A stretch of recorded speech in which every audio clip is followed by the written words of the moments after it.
You are Comrade Ivan Ivanovich Privalov. In 1961, you were selected for the Shukovgrad Interonaut Exploration Programma SSSR.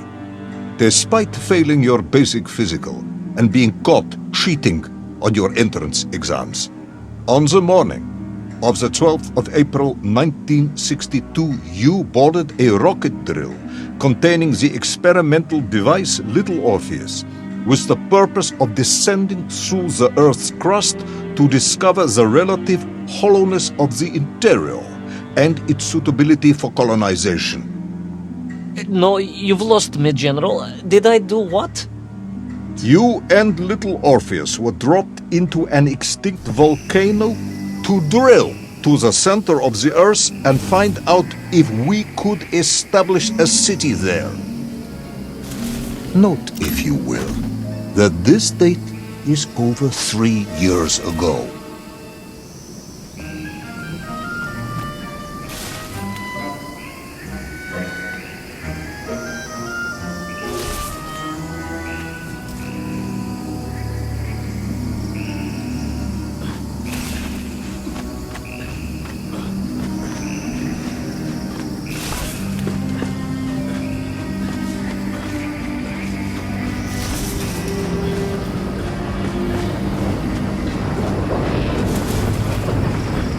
Ivan Ivanovich, can you describe Little Orpheus to me? Of course. It was large and round and had something of a disagreeable smell. I was referring to its technical specification. Well, General, I am no man of science, but it had this radio thing that I was supposed to use to let the surface know I had arrived. And some sort of battery wrapped in this lead box. But I was told to not touch anything under any circumstances. And I did notice the engineers who worked on it were quite a shifty bunch.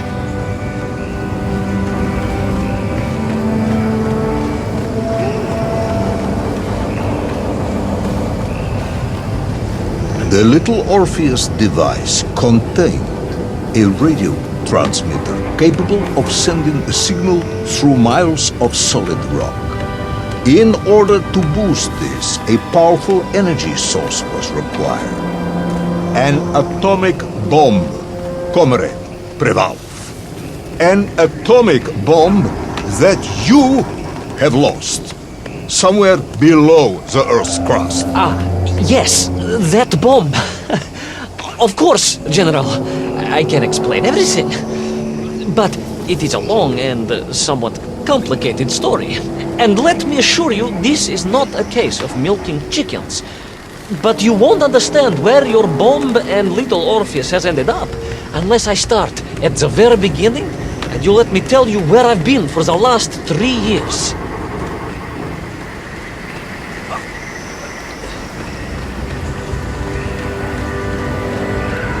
From the beginning, then.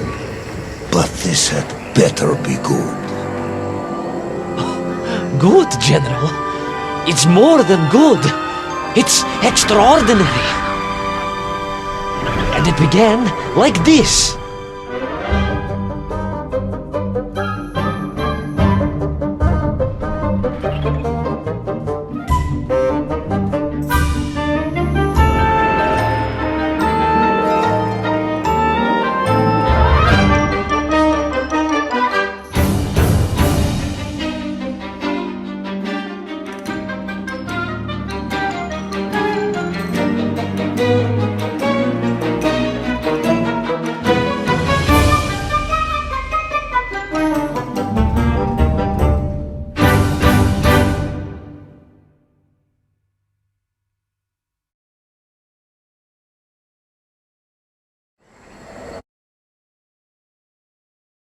An extraordinary sight.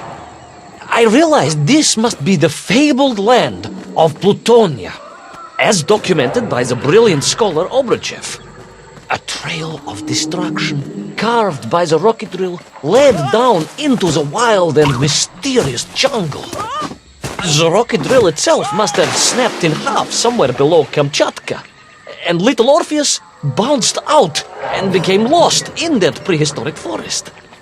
If I was ever to get home, my mission was clear: to find Little Orpheus.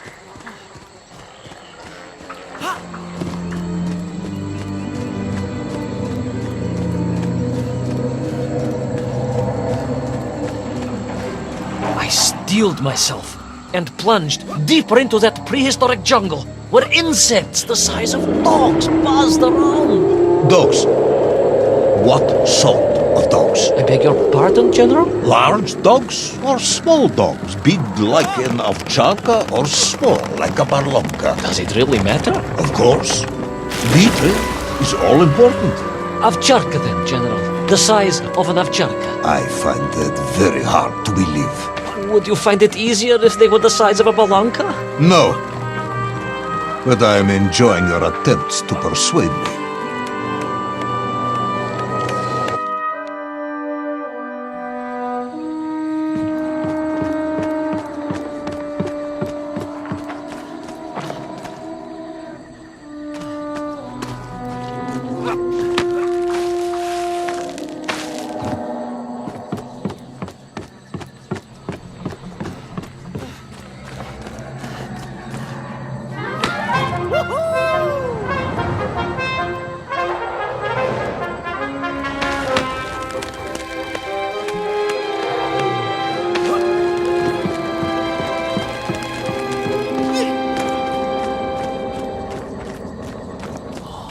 Another part of the rocket drill. But still no sign of Little Orpheus.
The trees, I could see huge beasts, larger and more ancient than any known to our modern times. Could it be that Obrachev was right? And deep below the Earth's surface, prehistoric monsters still roam freely? Yes, but Little Orpheus.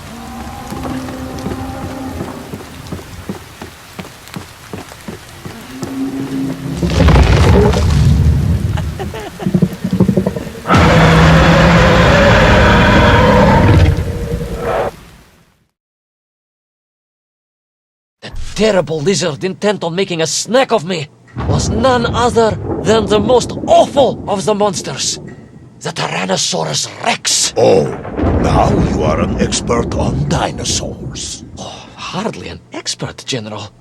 Just educated by the best schools in the world, like all good socialists. And I remembered one crucial thing. I'm listening.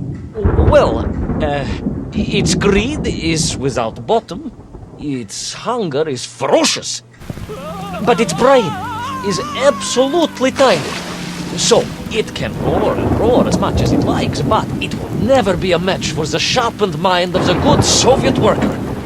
All I needed was a plan to outwit the monster.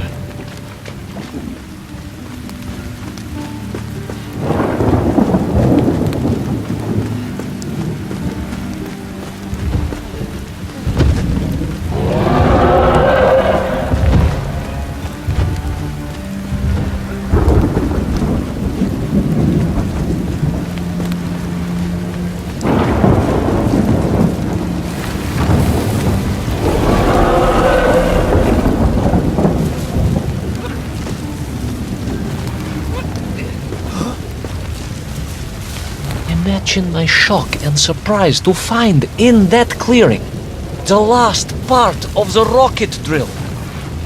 More shocking was the fact it had been ransacked. Someone had made off with the tools, the weapons, the rations, and the spare parts for the Pragviev. I began to suspect foul play. Perhaps Little Orpheus was not lost at all, but stolen. All I could do was follow the trail further into Plutonia.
So we all agree this was the fabled land of Plutonia, do we? I don't remember accepting that. I will admit it might not have been Plutonia if you are prepared to accept the dinosaur. This isn't a negotiation, Ivan. General, you can disagree all you like, but there's very little you can do to persuade me it wasn't a dinosaur. I might not be able to persuade you, but I can always have you shot.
You hid in an egg. Yes, General. I hid in an egg. I am glad to hear your military training was not wasted. If only I had a single legion of men as brave and ingenious as you, with only 100 men equipped with eggs to hide in, we could roll across Europe in a day. General, are you mocking me? You are as sharp as you are brave, Tavarish.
Couldn't believe it. I still struggle to believe it. A whole lost city, buried in that jungle deep below the crust of the earth. Who would have thought it was possible? Who indeed? It is of course a shame you didn't think to record the moment for posterity and help us all to get over our disbelief. But I did, General, I did. My training was excellent, and I immediately took out my комсомолец and began to document all I could.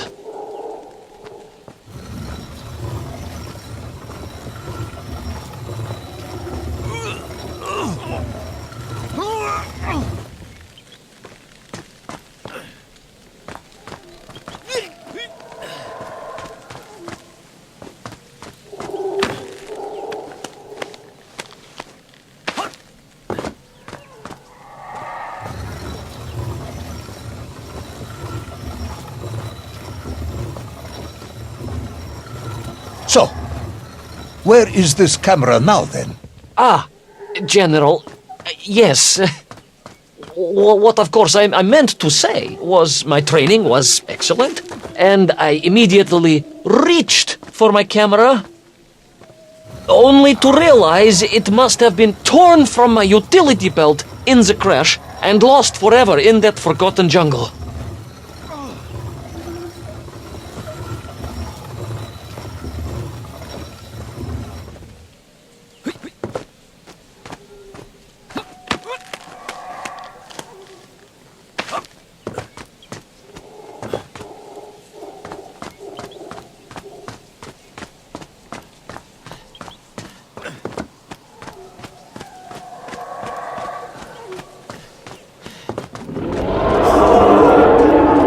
horrendous beast had returned and was hungrier than ever. Perhaps it was angry it had been fooled by an egg-wearing idiot. That is unkind, General. It may have been small of brain, but it was grand of stature. Whereas you, Ivan Ivanovich, are lacking in both departments.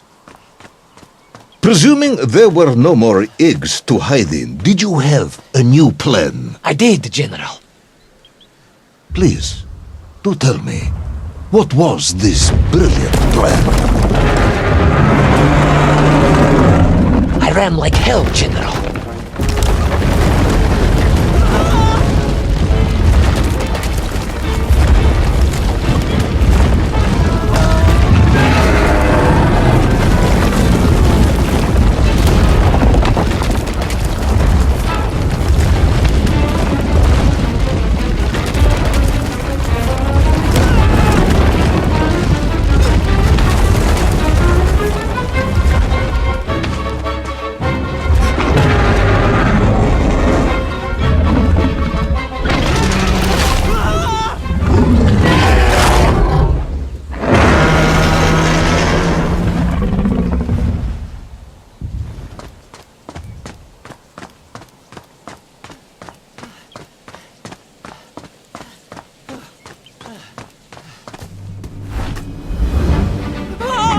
Will our intrepid yet doomed hero survive the jaws of the ferocious dinosaur?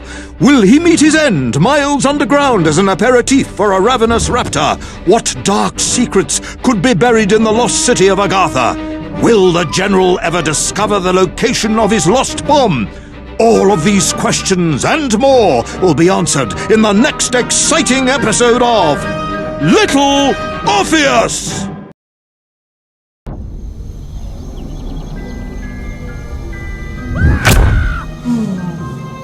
What luck!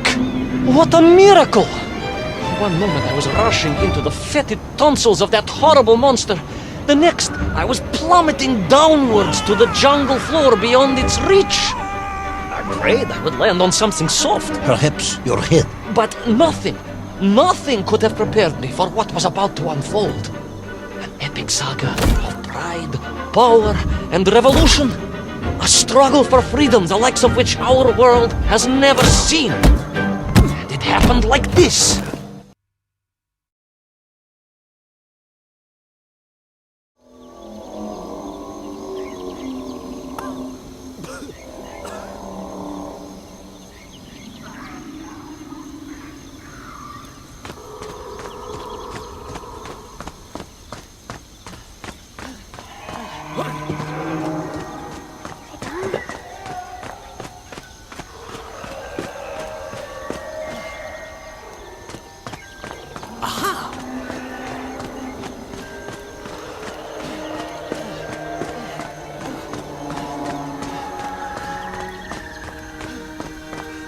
Who were those strange, gentle monsters who towered above me? I could only guess they were the lost tribe of the Menf, an earlier race of people. But why were they so fearful of those ancient gates that lay just beyond their village? And why did they seem to recognize me? Why?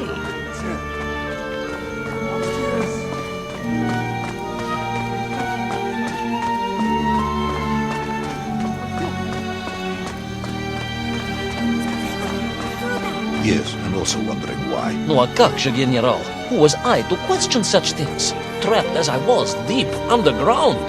I was more curious, I must admit, about the location of Little Orpheus.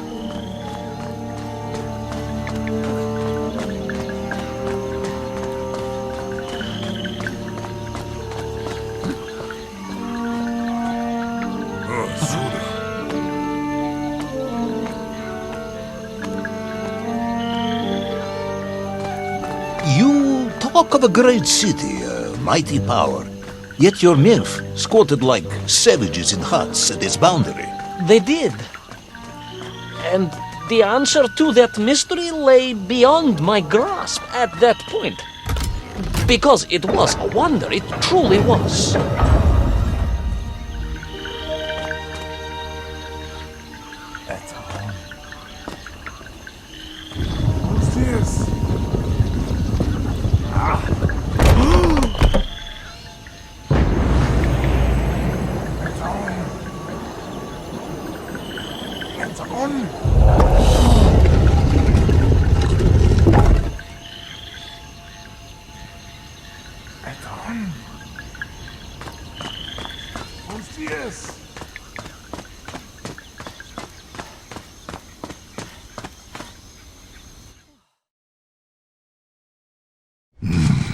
The lost city of Agartha.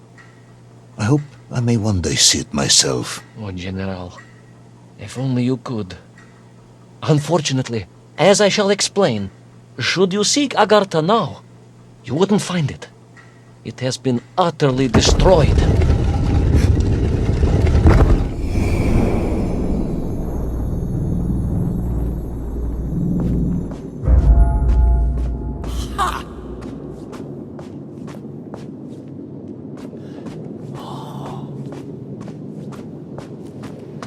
Utterly destroyed? Utterly, General, a tragic loss. A convenient loss. I imagine archaeologists weeping as I tell you. But most importantly, before we continue, you must understand one crucial fact about its destruction. Which is? It wasn't my fault.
Poor unfortunate Menkf, trapped and kidnapped and dragged away only to return as vicious foot soldiers to some unknown tyrant.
An ancient technological metropolis, powered by a glowing resin?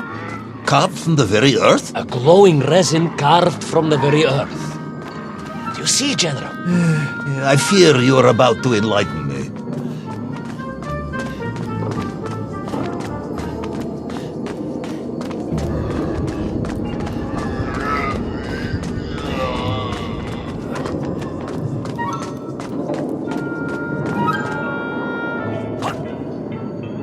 Little Orpheus must have been drained by the impact, but whoever had stolen it and brought it here was no doubt planning to use the agarthan resin to charge up the atomic bomb, restoring the device to its full potential. What sort of man would come up with such a monstrously reckless scheme? Perhaps the type of man who has such limited understanding of atomic energy that he thinks an ancient metropolis can be powered by shiny marbles.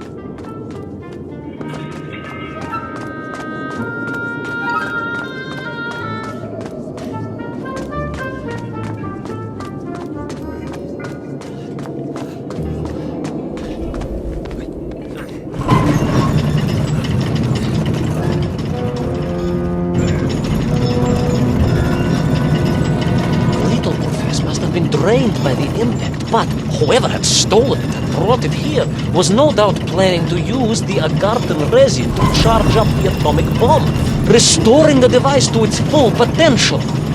What sort of man would come up with such a monstrously reckless scheme? Perhaps the type of man who has such limited understanding of atomic energy that he thinks an ancient metropolis can be powered by shiny marbles.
I am curious, Ivan Ivanovich.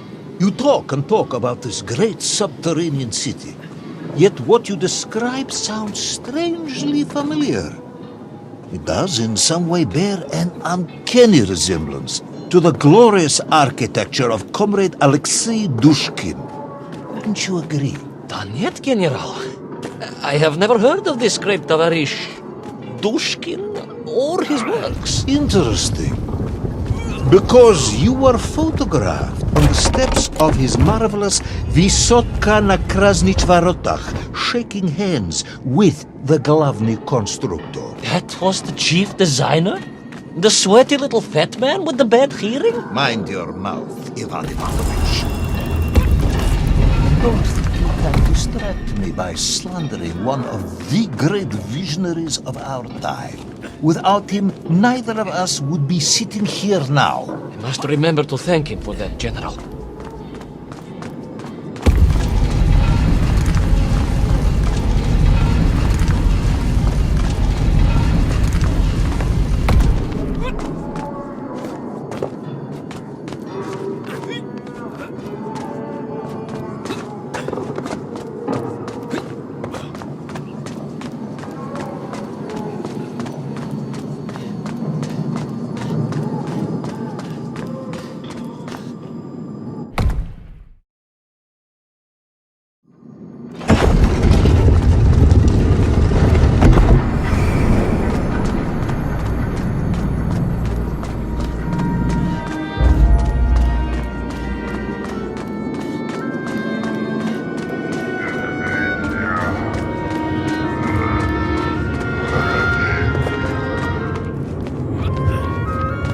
Those enslaved mink were trying to stop me.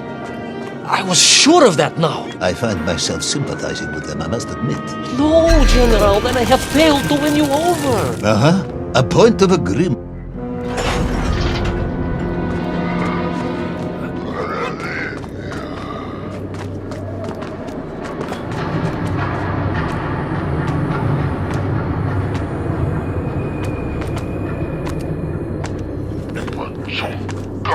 Those enslaved mink were trying to stop me. I was sure of that now. I find myself sympathizing with them, I must admit.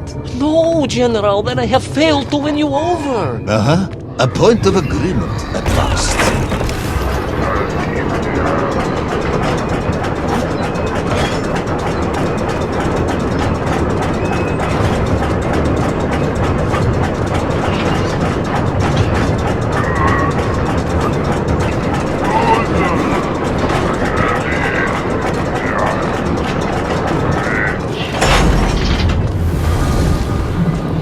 Ask again, General. Are you mocking me? That would be unprofessional, comrade. I will try harder to convince you then. It is, after all, a cautionary tale of unleashed tyranny. It is a cautionary tale of unleashed idiocy. But please, do continue.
stepped from the cable car onto a plateau at the center of the city, where a palace, a vast acropolis, stood. I was reminded of Chelyabinsk Sorok. May I ask how you know of Chelyabinsk Sorok?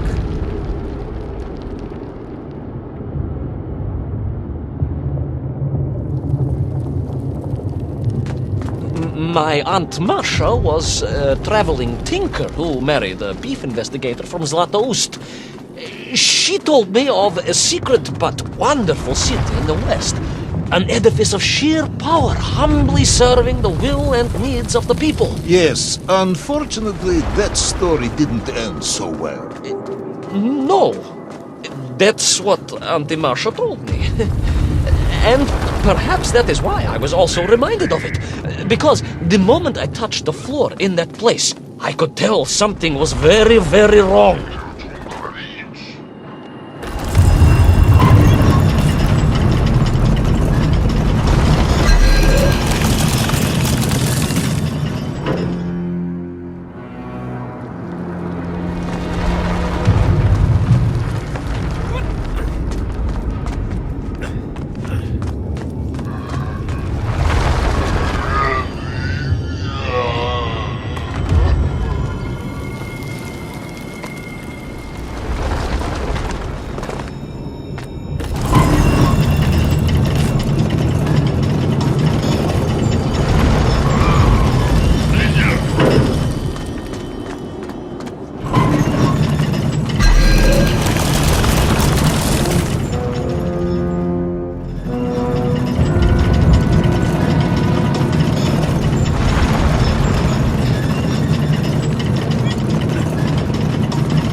Began to shake alarmingly, and the whole city felt as if it was shuddering.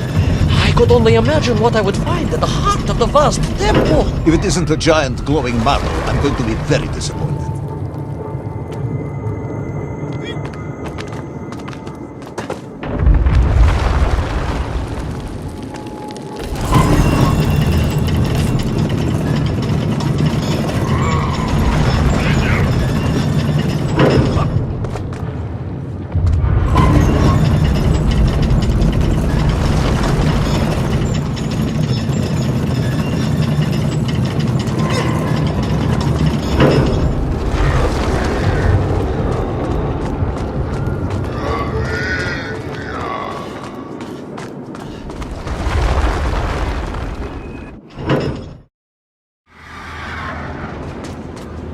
A huge resin sphere that overshadowed all of the others. I caught glimpses through the twisted architecture. And it was then I saw him, the thief, the enslaver, the tyrant, sucking the power from this wondrous city as he drained the very lifeblood of the ancient civilization and drew it into the atomic embrace of Little Orpheus. With a song in my heart, I raced onwards to stop him.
drained of its power. The magical heart of the city cracked. It sent shockwaves through the world around me. You monster, General, willing to bring down the mountain itself upon Agatha and bury it forever in his ruthless scheme. I could not save that wondrous place, General, to my shame and regret. I resolved myself to avenge the myth, to recapture Little Orpheus, and to bring that tyrant to justice.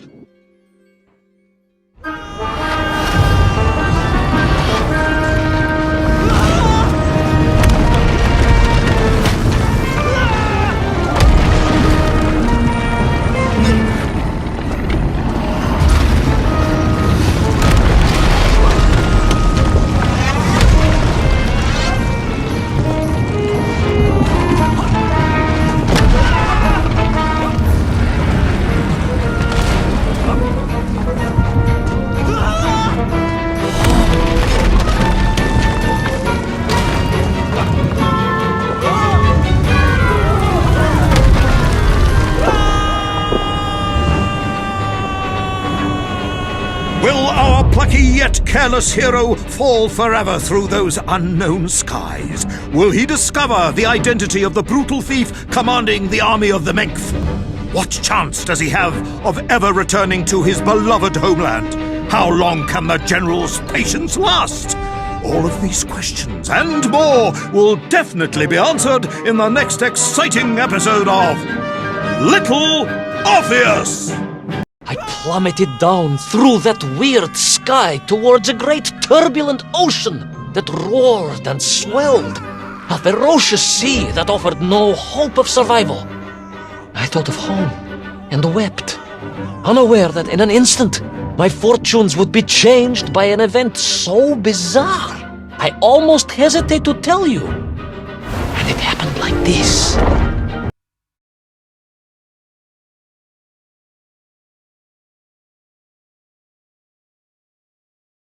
A giant whale? It was huge, General. You were swallowed by a giant whale. Yes, General. You look remarkably well for a man who was swallowed by a whale. I am blessed with a strong constitution, General.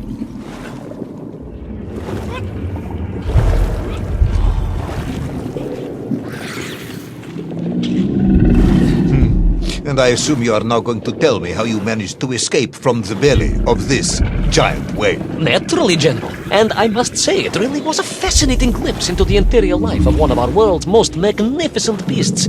I consider myself a wiser man after this experience.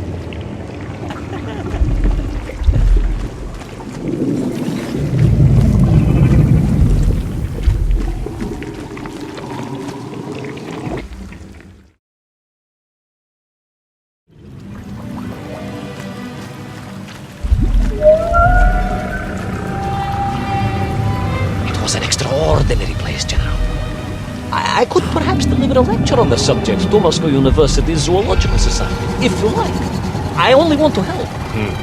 The Moscow University Zoological Society has, I suspect, better things to do than listen to the ramblings of a man who claims he was swallowed by a whale.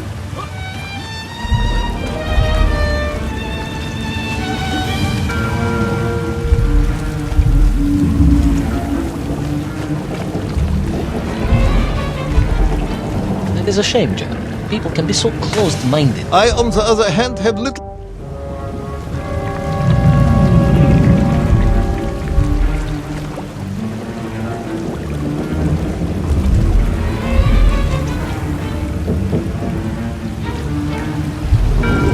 It is a shame, General. People can be so closed-minded. I, on the other hand, have little choice but to hear you out. For your own sake, Ivan Ivanovich, I must urge you to be brief. Absolutely, General. I will tell you directly of my miraculous escape from the belly of the whale. You simply won't believe what happened next. That is becoming a dangerously overused phrase.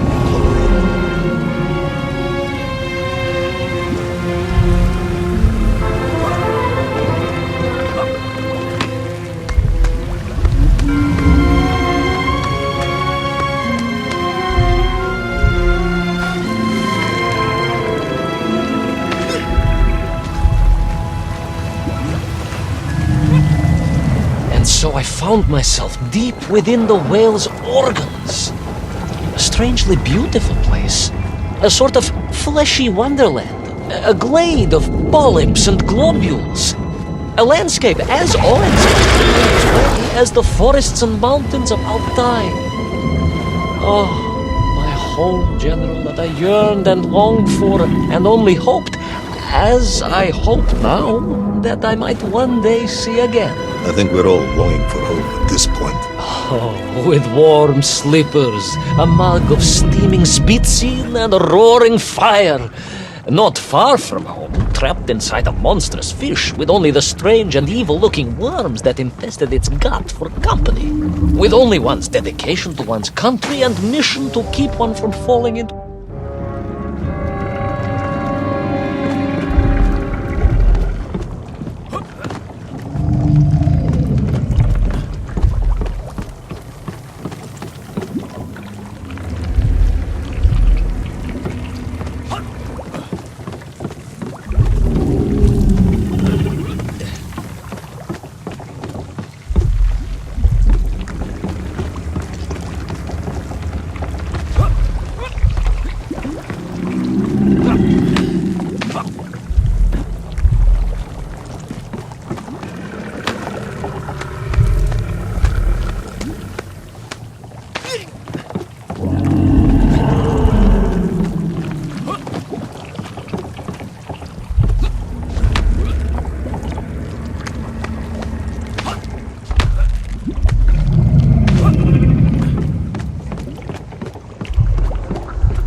Worms, you say? Living inside the whale? Oh, they were horrid things, those worms, General. And most unwelcome, I would say. Parasites. But I had no idea just how rampant their infestation was, nor of the tremendous sizes they could grow to. At that point, my thoughts were only of escape. And I had a plan. Yes, I'm sure you did.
your Nigerian whale sick. Wherever they attached themselves, the flesh began to turn grey and die. It was a truly distressing sight. And I resolved myself to assist the whale by removing the leeches where...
In my mind, it was a simple plan, General.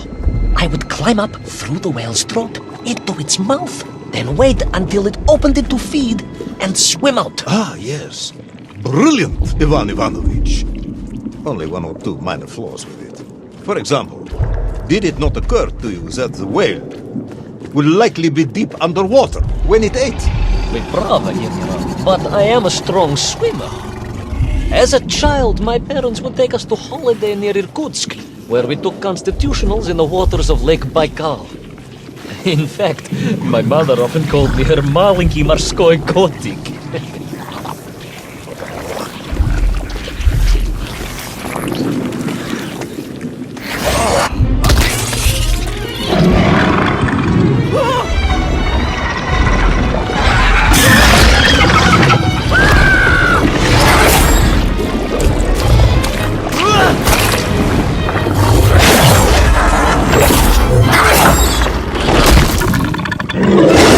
A giant worm for a giant whale, huh? At the risk of repeating myself, it was huge, General. The Moscow University Zoological Society may be interested after all.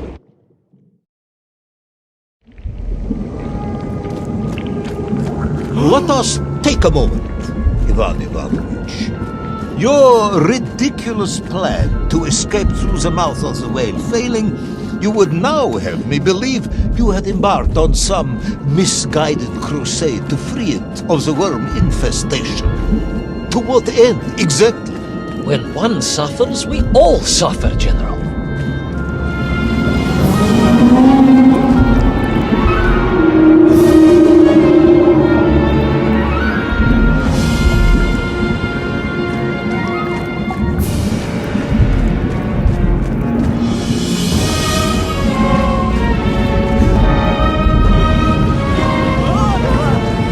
Your ideological commitment is admirable, comrade, but... I concluded that if I could find the root of the infestation and neutralize it, the whale could mount a spirited counterattack against the worms.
And then, victorious, the whale would surface to expel the remaining poisonous muck and slime from its body. And at that point, I could escape through the nearest convenient orifice. In this case, most likely the blowhole. That is the most revolting thing I've ever heard. General, we are Russians. We have withstood the sheer force of nature and history and emerged triumphant. An expedition through the nasal sphincter of a gargantuan whale is nothing to us.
I suppose you would have me believe that the whale was grateful to you. Well, General, that would be presumptuous. I doubt it was even aware of my presence. But I had more immediate problems.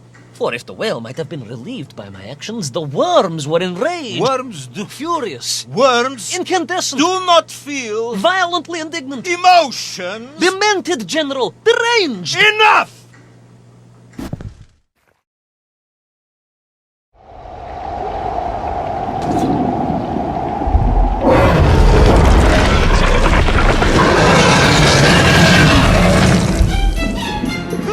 Where is Little Orpheus? Where is my bomb? Unless you are trying to dodge the whale solved that as well. No, it did not, General. That would be absurd.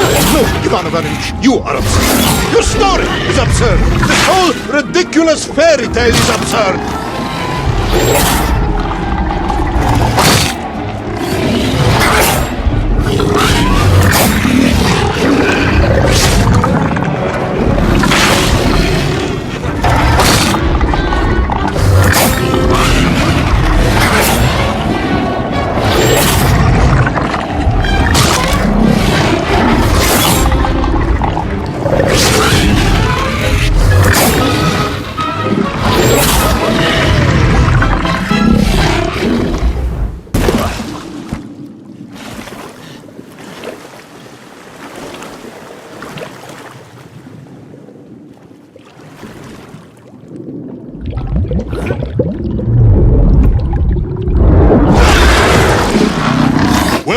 Brave yet foolhardy hero escape the furious worm? Will he be doomed to spend his days trapped in the innards of a bad-tempered cetacean? Where is the whale swimming to in such a rush, and what will it do when it gets there? Is the general about to lose his temper and order the cosmonaut shot?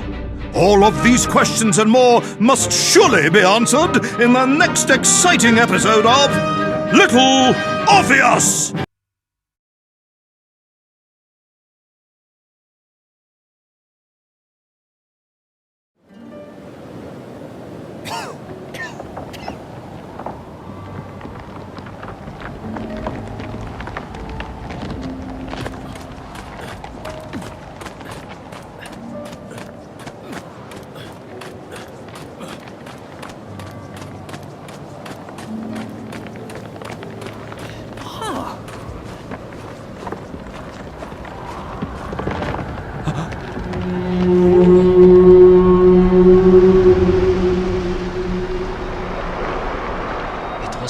beautiful but deadly wasteland. Freezing cold, brutally chilly, enough to kill a man in hours. Yet here you are. Indeed, General. An impoverished childhood playing in the streets of Omsk during those bitter winters had made me hardy. I thought you said you grew up in Altai. Ah, General, the life of a poor toy maker's family. We had to move from place to place just to find work.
Sanikov land, eh?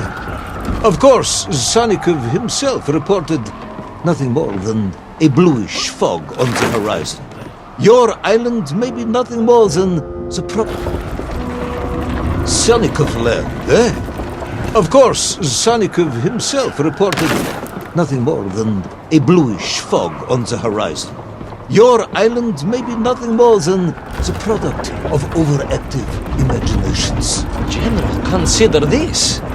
Imagine taking a simple peasant, a pig shepherd, for example, and telling him one day humans would fly around the earth beyond the sky. He would say you were stark raving mad, saldaphon, a ridiculous kazjol baradati, a buffoon stuffed into a military uniform, a pridurok, a chuchela tuparile. This peasant of yours had better watch his mouth if he doesn't want to spend his holidays in Solovetsky.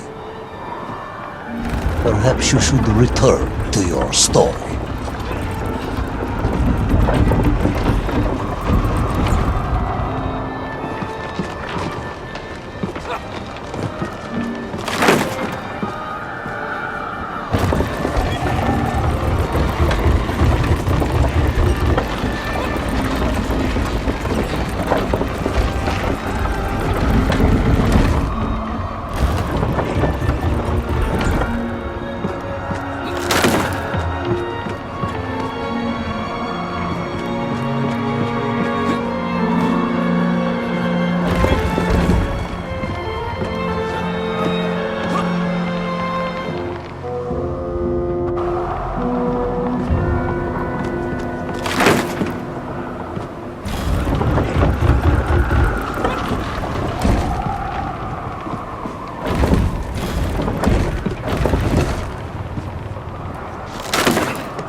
There in the cliff, I could not believe it.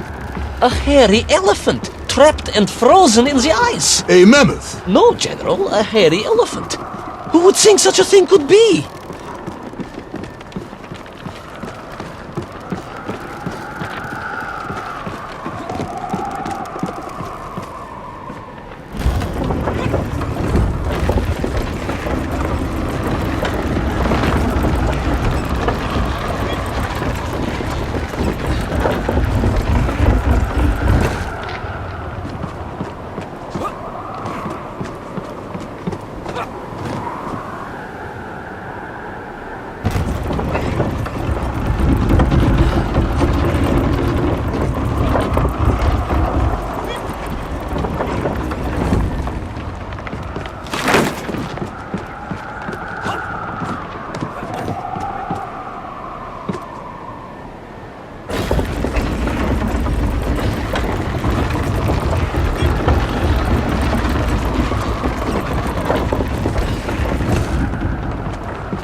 Trudged onwards through the blizzard, one foot grimly in front of the other, blinded by the snow, my nose becoming quite blue, my thoughts of home crushed under the weight of the plummeting temperature. I am bored, Ivan Ivanovich, and sick to my teeth of listening to this rubbish.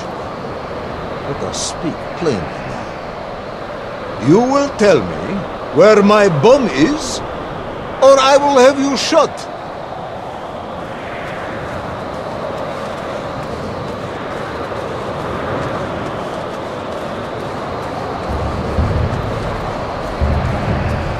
I am just getting to that, General. Shot!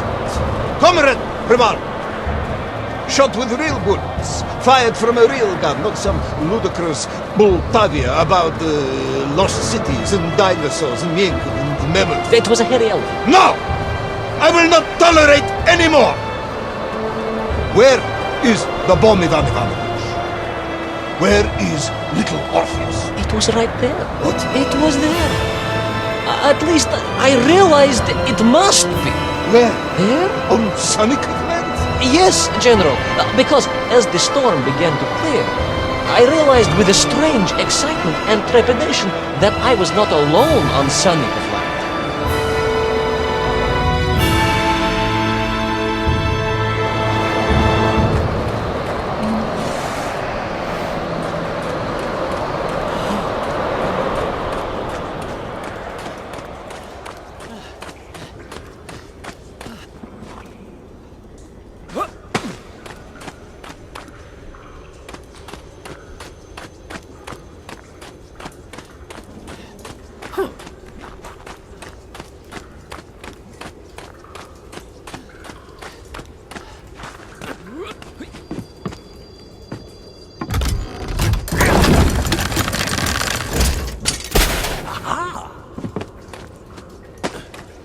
Wait. Go back. You say these lifeboats came from Zarya? A Russian ship? Zarya returned home, but not with all of her crew. And here were the missing lifeboats, trapped in the ice for all of these years. And it could only mean one thing. That you are continuing to hang lapsha on my ears.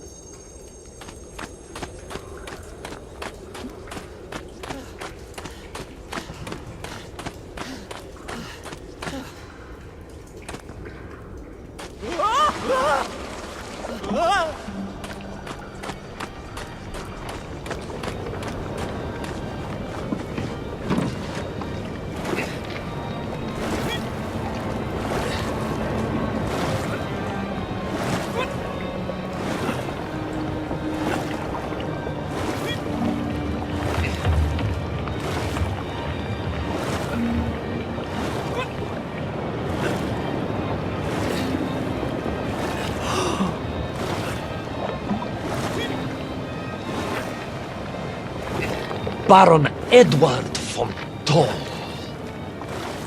Of course, I remember reading about his tragic expedition at school. We were taught he had died a hero's death out on the icy wastes, searching for Sunnycliff Land. Yet what if, in doing so, he had sailed accidentally into the interior, deep below the crust of the world? A fellow citizen of the surface. I had to try and find him.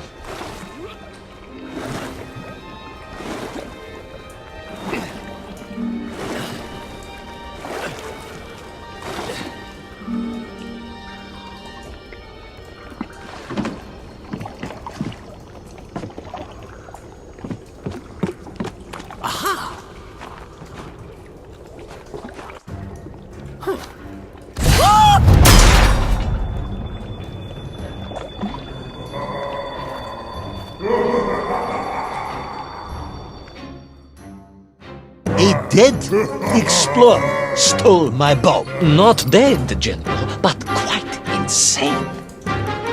Perhaps it was the loss of the arm or the leg, or the long years in isolation.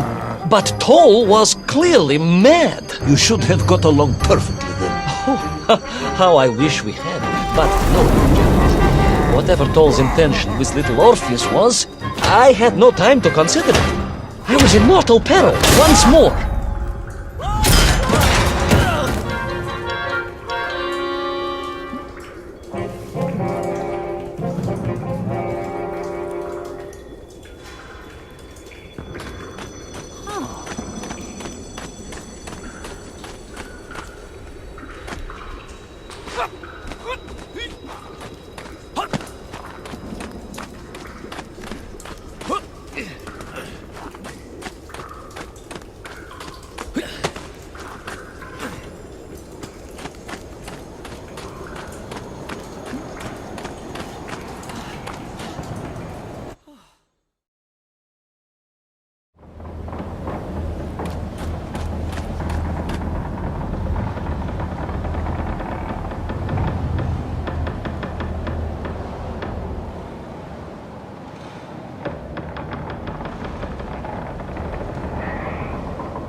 So, you believe that Tol had somehow enslaved the Menkiv and bent them to his will? I do, General. It was obvious. Why else would they serve him? And how else could they be so different from their freed comrades? These odd helmets they wore, it was the science of our times. No doubt about it. Although fused with some strange crystal technology I could not recognize. To be honest with you, it didn't seem appropriate to stop and ask them.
This Tol, you say he was an explorer?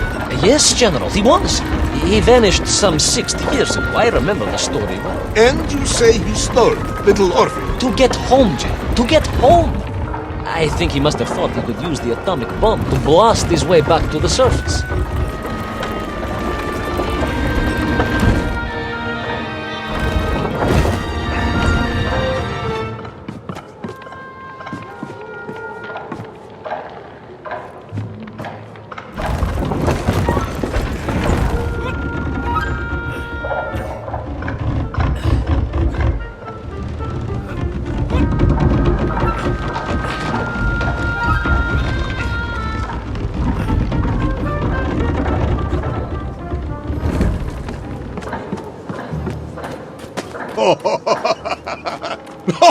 Brilliant, Ivan Ivanovich!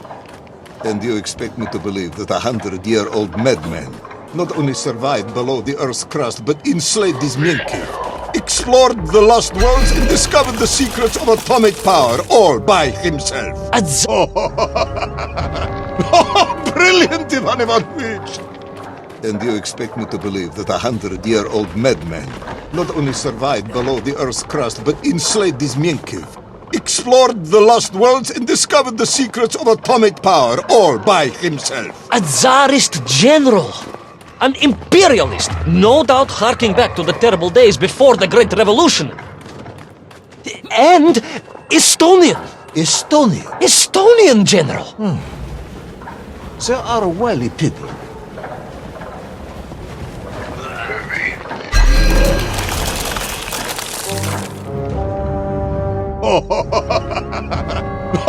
Brilliant, Ivan Ivanovich!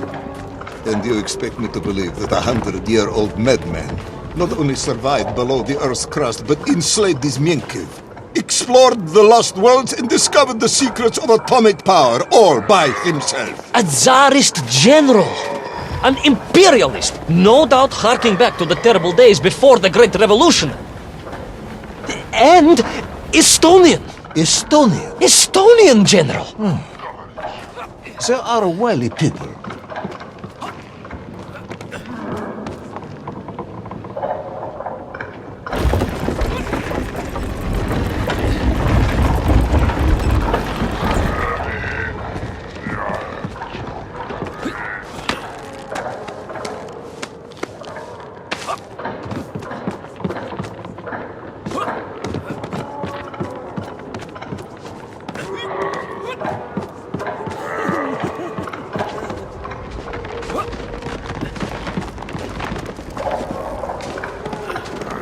The slave mines stretched away into the distance, and I sometimes wondered if I would ever find my way out. But I never gave up, General. Of course you did. You are a hero, Ivan Ivanovich. No, General, no, I am no hero. I am a simple toy maker's son from Tomsk. Omsk. General? Omsk. You said Tomsk. I said Omsk. You said Tomsk. General, I think I am well aware of the city of my birth. Perhaps all the moving around as a child confused you.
On we flew, across the deserted, frozen plateau. I was single-minded in my pursuit, dogged in my determination.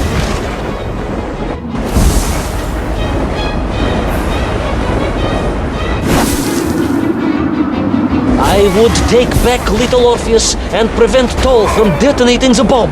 Ah, you are as humble as ever, Tavares. Well, General, you are a great military leader, a great strategist, whereas I am simply the humble son of a toy maker, and driven by patriotic fever, with no regard for my own safety. I rushed blindly on. Well, General, you are a great military leader, a great strategist, whereas I am simply the humble son of a watch toy maker, and driven by patriotic fever, with no regard for my own safety. I rushed blindly on.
Will our courageous yet unfortunate hero drown in the depths of an inhospitable frozen sea?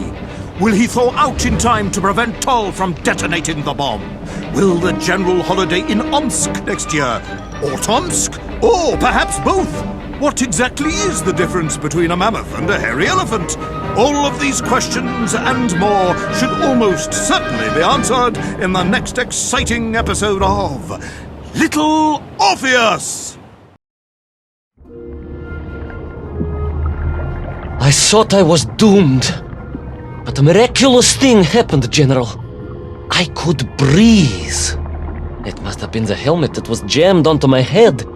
It was a strange and remarkable thing. Some might almost say beyond belief. A narrow-minded fool may indeed, General, but of course you are no Durak.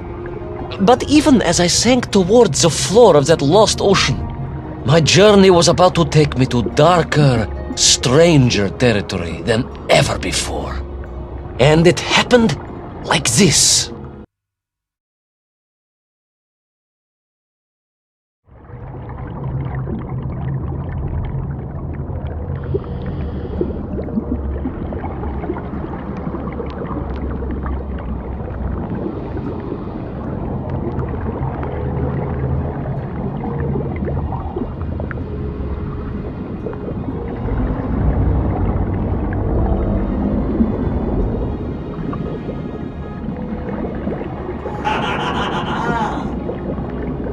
Let me see if I have this correctly.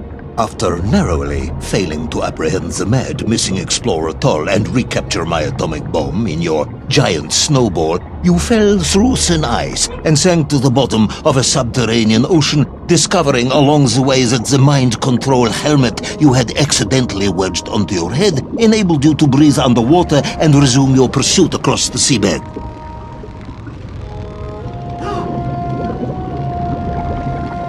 General, you seem perplexed. Perplexed? Perplexed is that the keys to my house are not where I left them. Perplexed is the fact my dog will not eat cheese like other dogs. No, Ivan Ivanovich, I am not perplexed.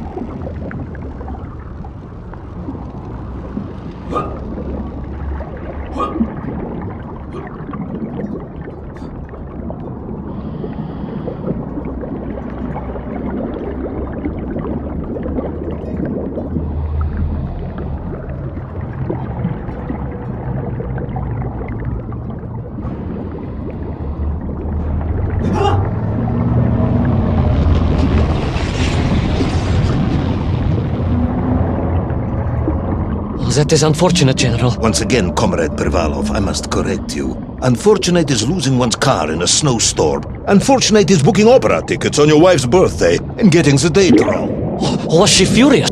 That is not the issue! Furious. However, now that is a good word. I could speak with your wife. Would that help? I could always have a word with her if you like. I could always have you shot. You could, but I suspect she would appreciate the gesture less.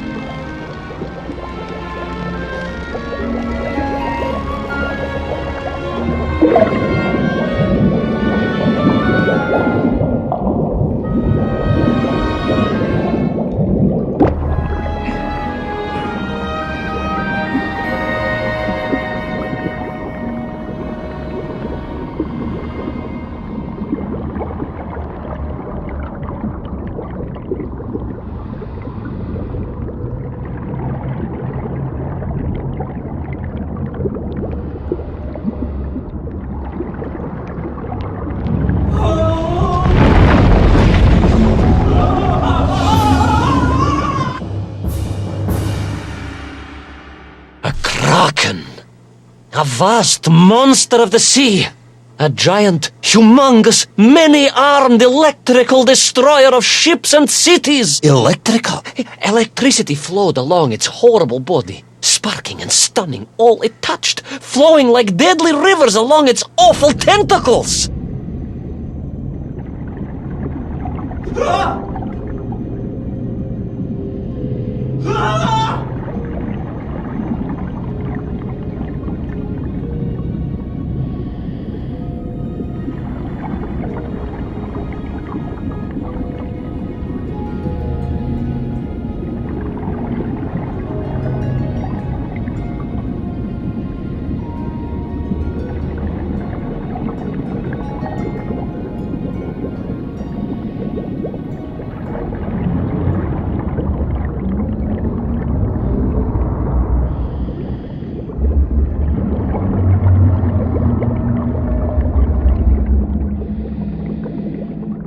A sobering discovery.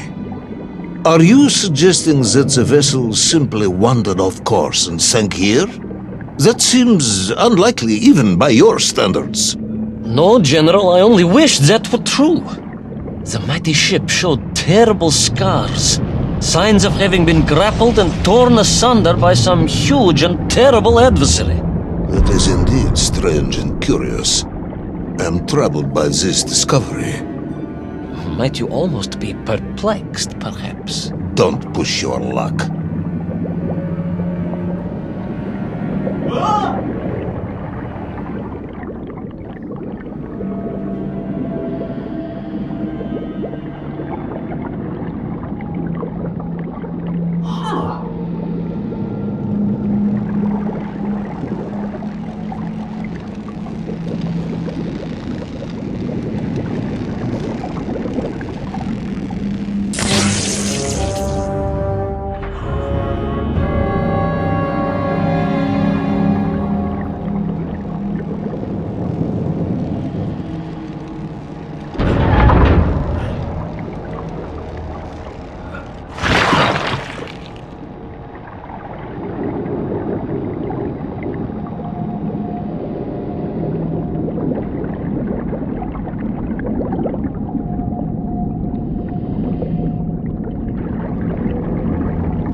I was stationed at Sydney Ostrov some years ago.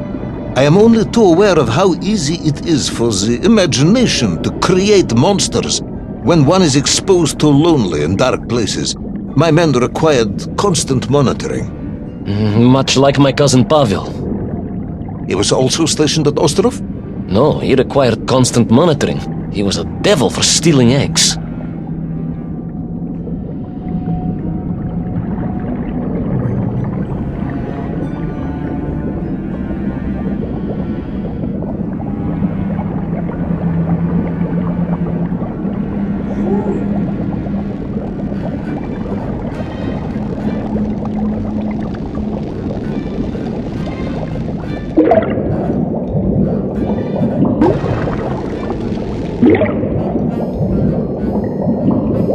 was referring to the fear that something is lurking in the darkness. Something strange, brutish, and ill-intentioned.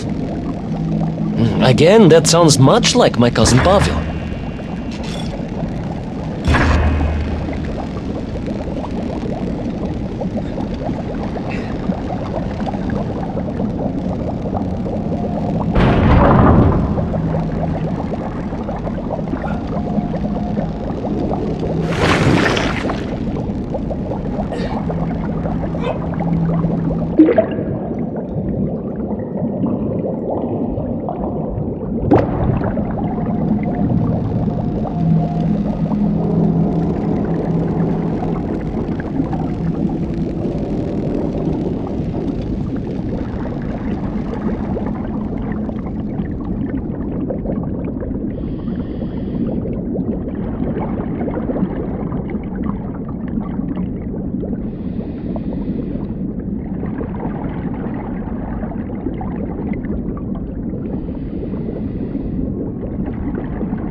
Hunted. There was no doubt about it, and escape was all I could think about. Naturally. That and duty. Duty? Yes, General. After all, I had a bomb to recover from that villain Toll. How clever of you to remember that.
But first, there was the issue of escape. Escape from a dreadful, grasping creature that consumed all it could reach, dragging anything that wandered within its clutches to a miserable doom. A hoarder of useless trophies and... But first, there was the issue of escape. Escape from a dreadful, grasping creature that consumed all it could reach, dragging anything that wandered within its clutches to a miserable doom. A hoarder of useless trophies and stolen goods. Once again, Tovarish, I suspect you are pursuing a somewhat tortuous metaphor for capitalism, in the misguided hope of appealing to my political ideals.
General, a little mouse being toyed with by a terrible cat. Or rather a wet mouse. I was like a little underwater mouse. Being stalked by a giant rubbery electrical cat with 8 tentacles. Exactly, General. Good, I'm glad we cleared that up. You may continue.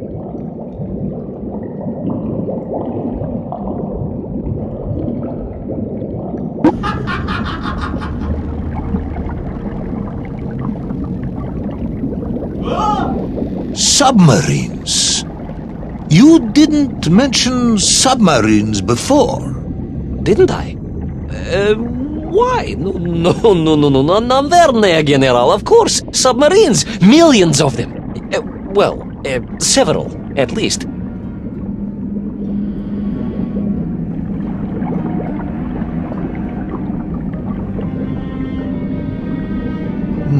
Any particular submarines, did you see names, numbers? General, have you lost a submarine? I am not at liberty to answer that question, as you well know. Well, General, losing one's car in a snowstorm is unfortunate, as you say. But to lose a whole submarine, that could be considered careless.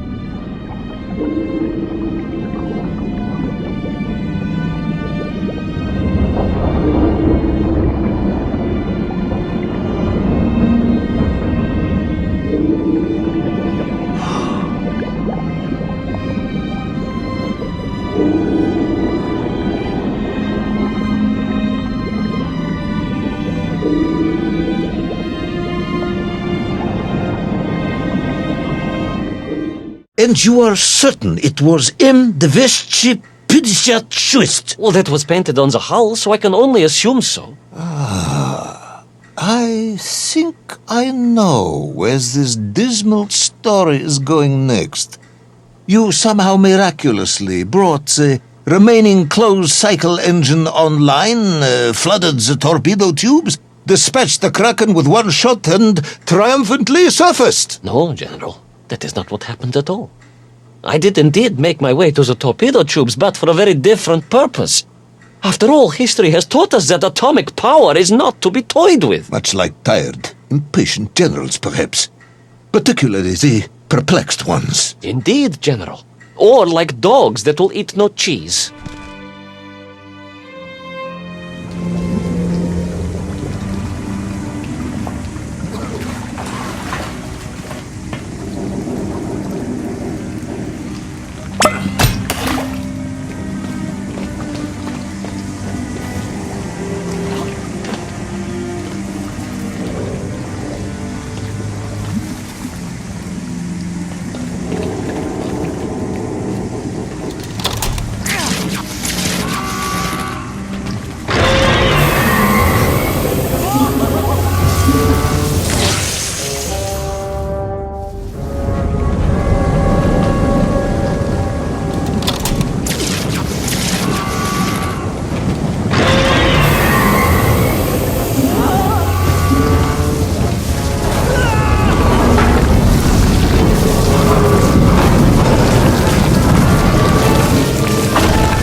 Our determined yet disorientated hero end his days as socialist sushi?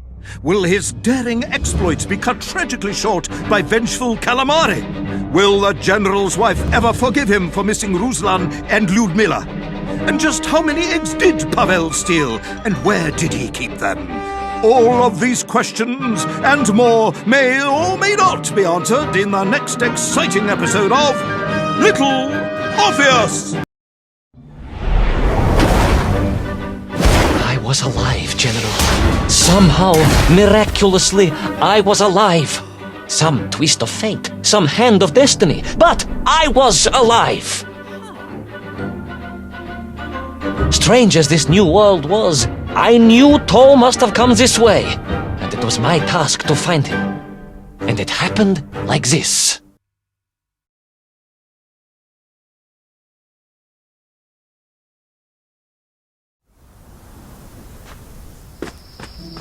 The sun beat down on me relentlessly. The heat was unbearable. I was exhausted. Yet I could not stop. I had to go on. For 7 weeks I trudged across the desert. On the second day... Please, comrade, if we may.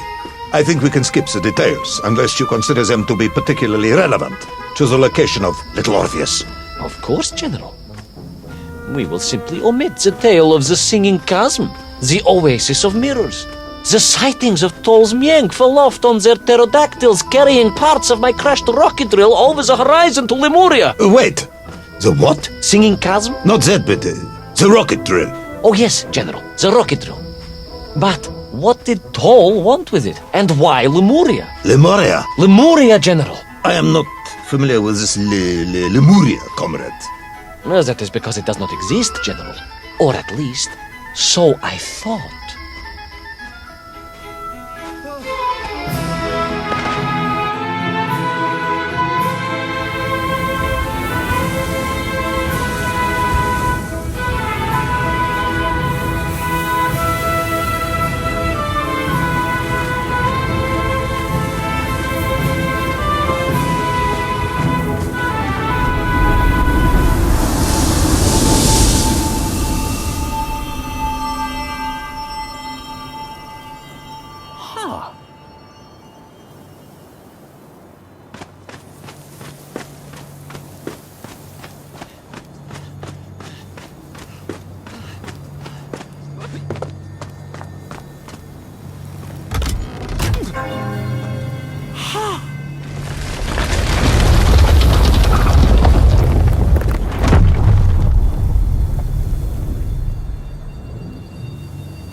strange crystals seemed to exert an extraordinary hold over the stone blocks and arches. When they hummed, the whole city remade itself. Where they were missing, clearly looted by some villainous thief, the city was fallen to ruin. It was like a vast musical instrument, vandalized and yet still attempting to toot.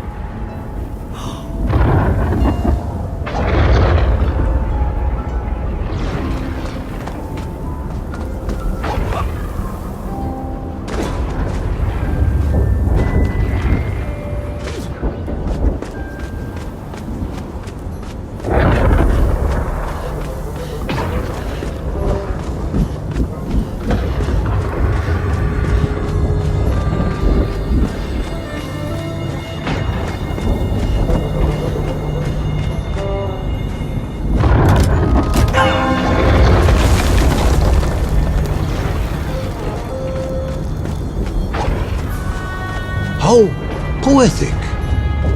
I am sure our engineers would be fascinated and baffled in equal measure. If the whole department hadn't been arrested for sedition last week, I would happily convey it to their skeptical ears. Sedition, General? Really? How poetic. I am sure our engineers would be fascinated and baffled in equal measure.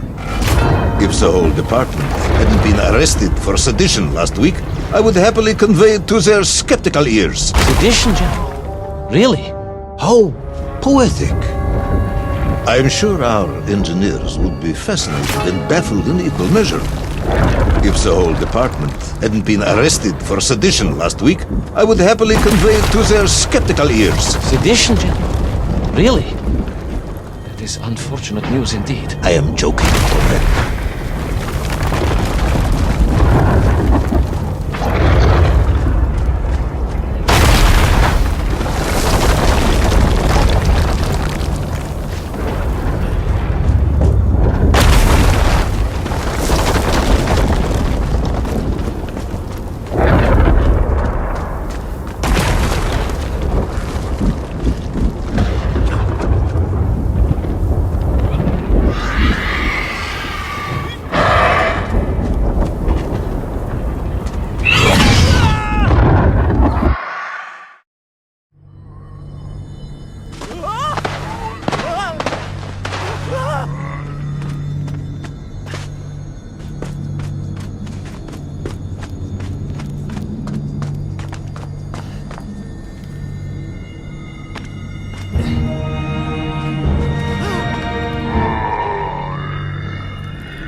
Oh yes, the Mank were here all right.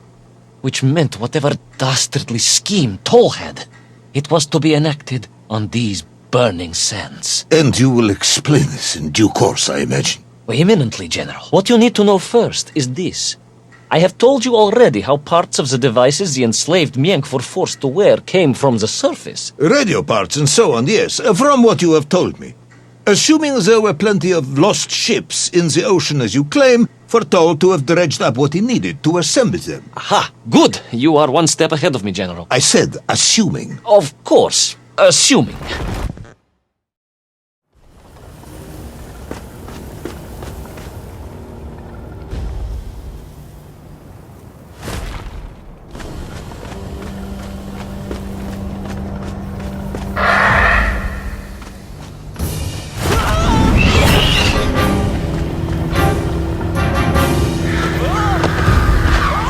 Now, as I gazed in awe at the buildings rising and falling around me, I realized that the other major component of those mind-controlling helmets was crystal.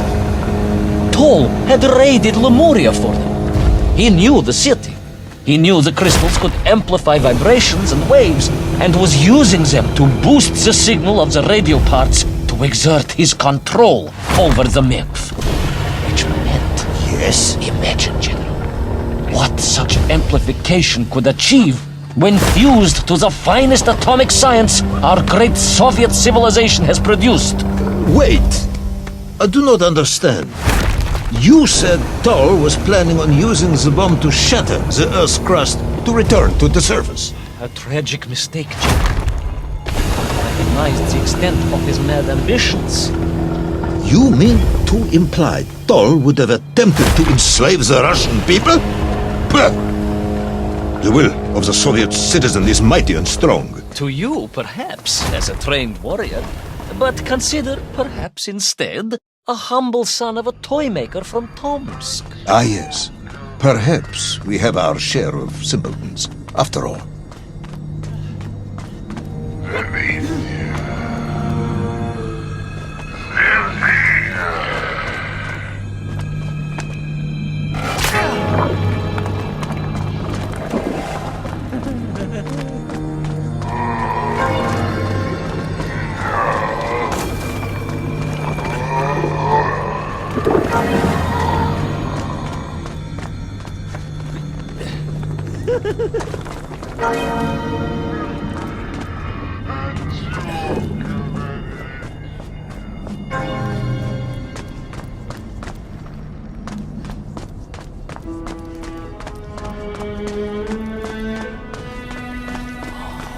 The vast pictograms told of a history of wonders.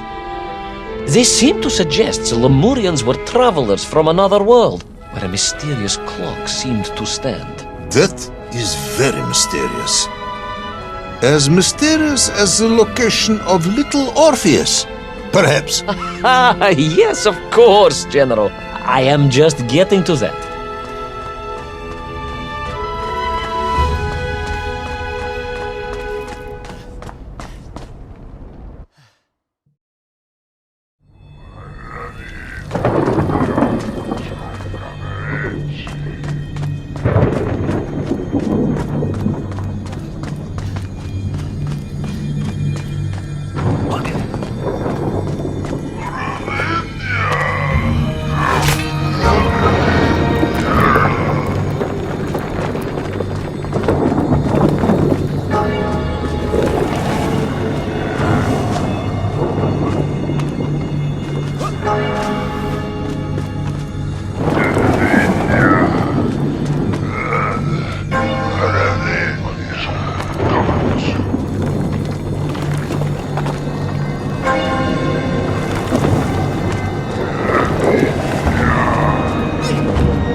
As I bravely explored that ancient city, a question was gnawing at my mind. What did it mean that the Lemurians had foreseen the coming of Tol?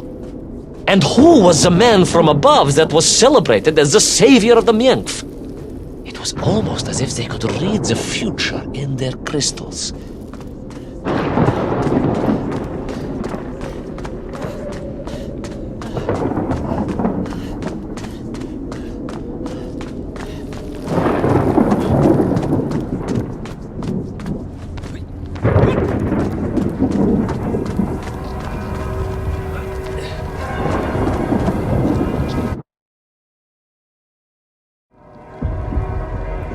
Bells of Lemuria tolled and tolled, a roaring symphony, a crescendo of peals that set the city dancing, each note causing the crystals to shimmer and cascade with light. But the sandstorm was no natural phenomenon, and the bells did not ring for celebration. Something was very wrong here. Aside from the pterodactyls and the nymph and the dancing stones and the ancient magical prophecies and the crystals and now the giant bells, you mean?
through those magical structures, a righteous fire in my heart.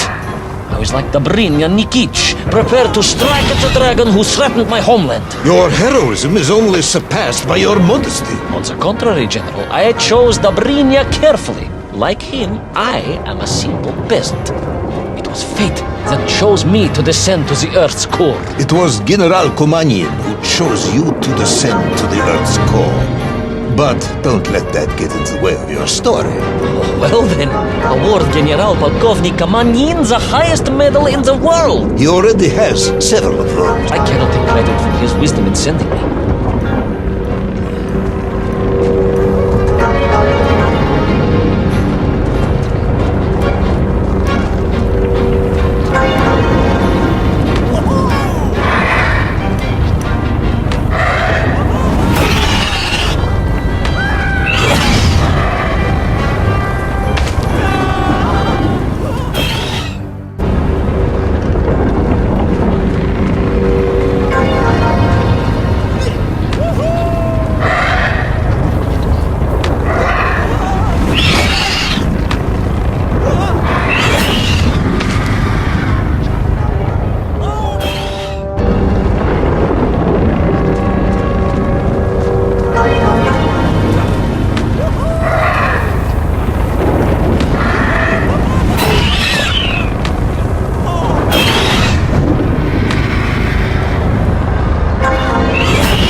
Was once a rocket drill ship, built to burrow into the Earth, was now a mighty vessel, repurposed to blast off into the skies.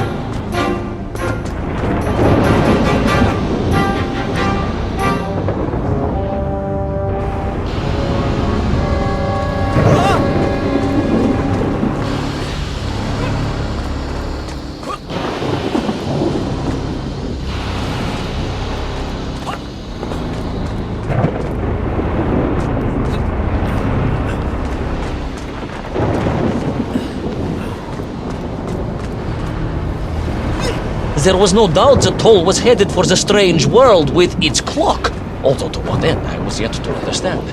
But there was no time to consider, no time for questions.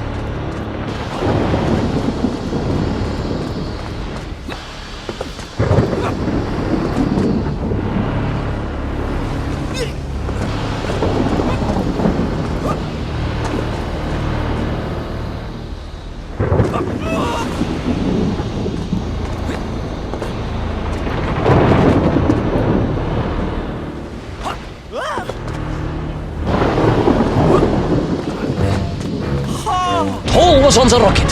Little Orpheus was on the rocket. And wherever they were headed, I must head there too, to thwart his plans, recover my drill, and save the world!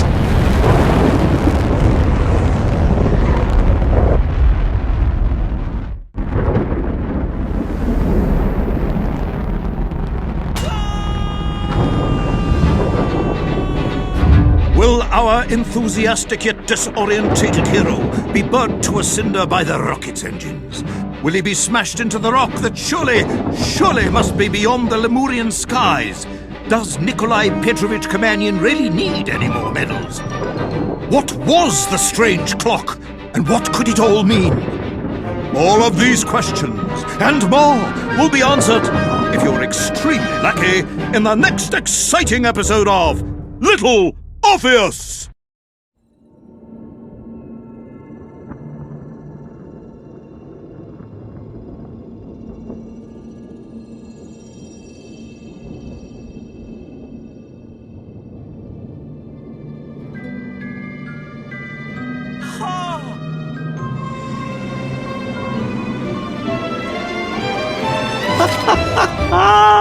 Laika! Are you stark raving mad? It was Laika! I am sure of it! That spirited little dog saved me! Laika saved you in her little space machine. I believe the correct term is capsule, General. Don't push your luck any further, Ivan Ivanovich. I fear it might snap. Oh, my apologies, General. In my excitement to explain what I discovered on the far side of the Metagalacticus Interiores, I got carried away. And it happened like this.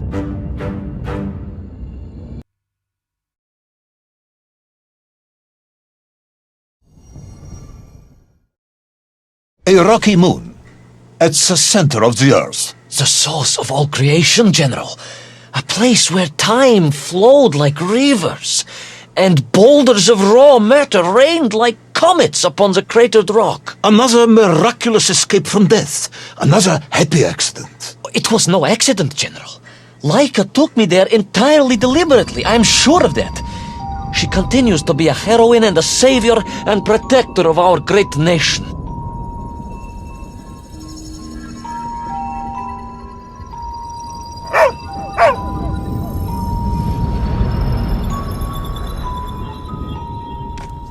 Laika died in orbit. No, General, she did not.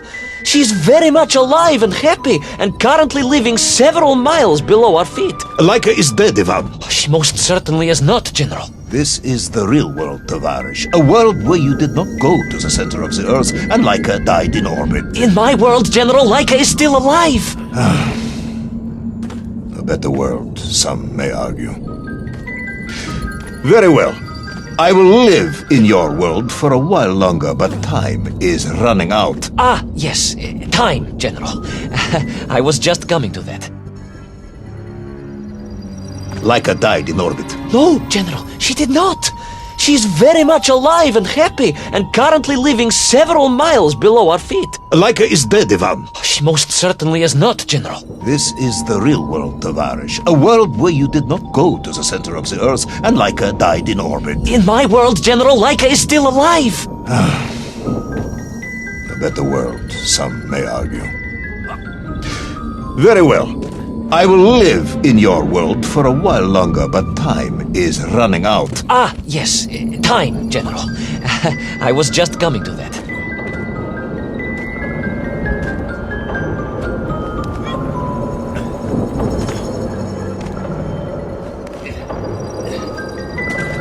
There in the distance it stood, enveloped in a mighty time storm.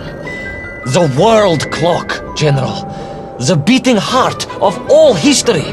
The axis mundi, the pillar of the world. Not enough to conquer Russia by drilling back to the surface with his magical mind-controlling atomic radio set then. No, General. You see, what if he could fuse Little Orpheus directly with the world clock? Then his message would radiate with every tick and every talk. He would not simply be the Tsar. He would be the Tsar of all time, the eternal tyrant, the literal incarnation of everything our glorious revolution stood to overthrow.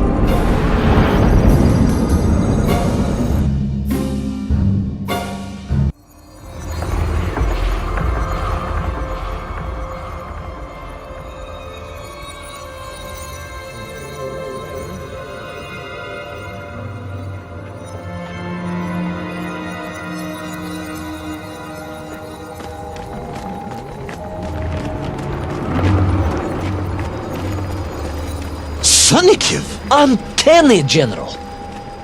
But it was somehow different. I felt no cold. The waves were motionless. Indeed, it was as if I had stepped free of those rivers of time and stood on entirely motionless ground. And there in the distance, What? debris from Syria and tall slave mines had washed up here, almost as if I were meant to find it. And there, amongst it, the winking of steel led me to a blasting cap, and a plan began to form.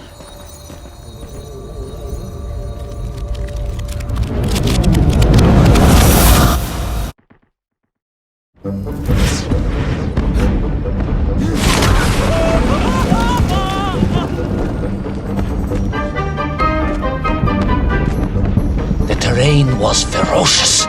Explosive eruptions of fire and heat. Thunderous emissions and lethal gases. Much like your cousin Pavel, perhaps, as a result of consuming all of those stolen eggs.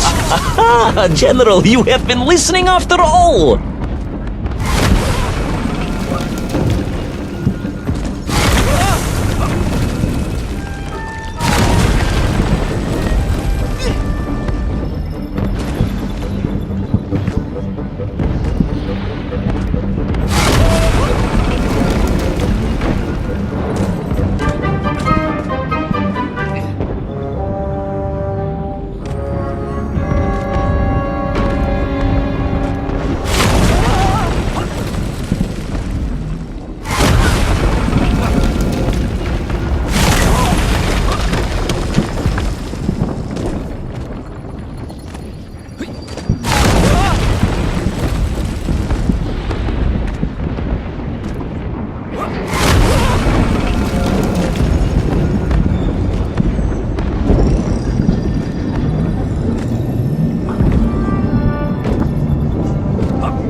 Agartha again? But why? You are stalling, comrade. The clock is ticking. Tick-tock, tick-tock! Of course! In a flash of inspiration, I understood. It was all wrong, you see, General. That we can agree on. We should never have gone to the center, because without Little Orpheus, Toll could not have become the tyrant he had. The rocket drill was his means to reach the world clock, but it was Little Orpheus that enabled him. And the time itself, the world clock itself, was determined to make matters right. With a little help from you, of course. Merely a simple pawn in a game played upon a cosmic scale, General. But a pawn who understood that he was being given a second chance to grab a chunk of the explosive resin that wondrous city was built upon.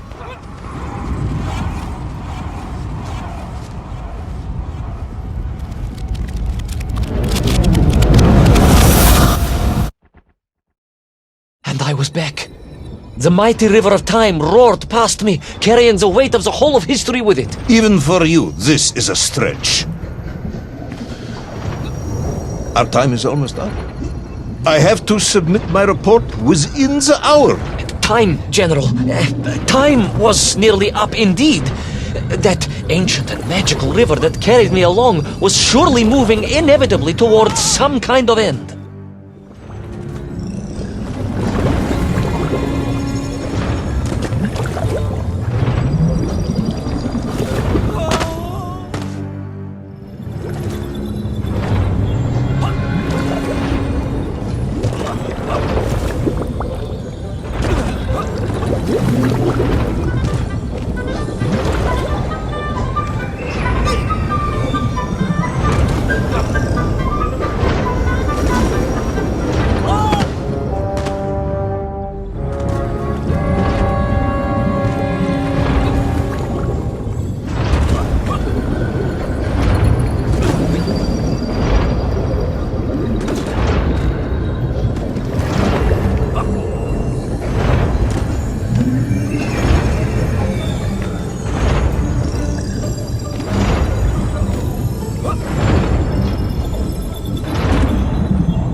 Enough.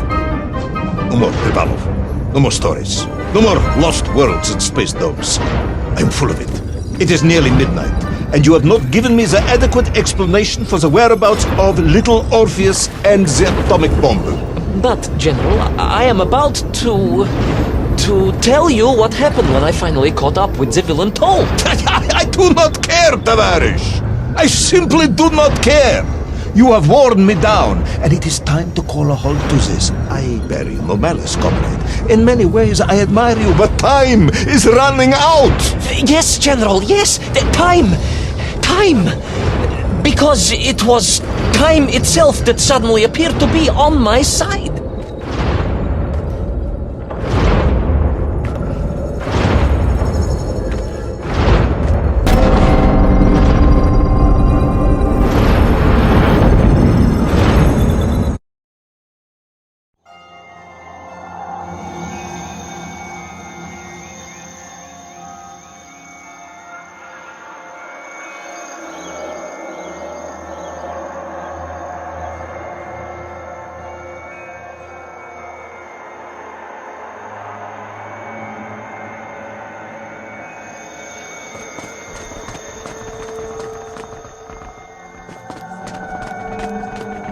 Perhaps the world clock was so impressed with your egg-wearing antics it decided to return you to Plutonia for a second attempt. I would strongly suggest you cut to the chase. The chase, yes. The pursuit of Toll and Little Orpheus.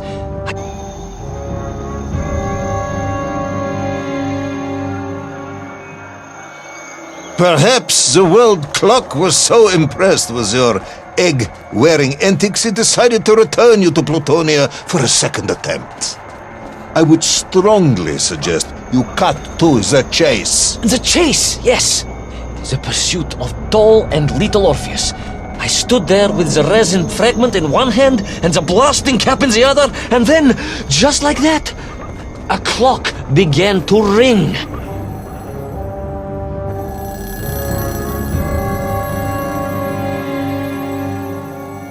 Perhaps the world clock was so impressed with your egg-wearing antics it decided to return you to Plutonia for a second attempt. I would strongly suggest you cut to the chase. The chase, yes. The pursuit of Toll and Little Orpheus. I stood there with the resin fragment in one hand and the blasting cap in the other, and then, just like that, a clock began to ring. The world clock? No, General, an alarm clock. My Slava alarm clock, in fact, given to me by Auntie Marsha. The one who married the beef investigator. The very same. And the moment I saw that clock, I knew what I had to do.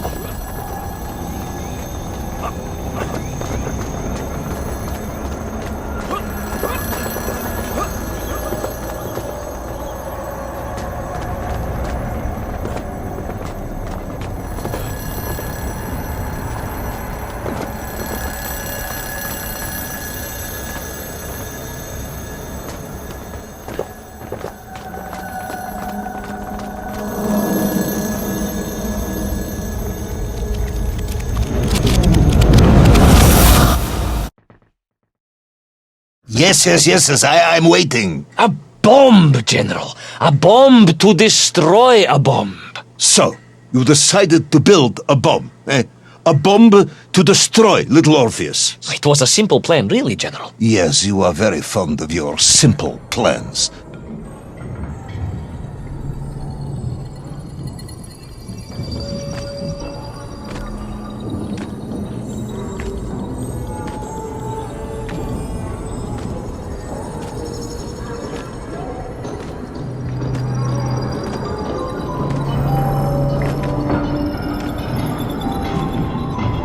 It was the last time I was to see those poor enslaved men for my journey. As they scurried in agitation around the base of the rocket drill, now a dreadful weapon of war in the hands of a madman, I was reminded of my mother. Your mother looked like a nymph?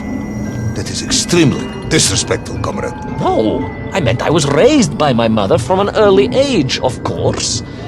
My childhood memories of my father were all too brief. You are rambling, Comrade Privalov. Time is running out. Dienni Rezinovi. Time will run out for us all, General, will it not? And it ran out for my father on the shores of Volga. Your father fought at Stalingrad? He did, General. So did I. Well, so you see, General. Perhaps we are just the same, you and I. Perhaps we are all just Menkf in the end.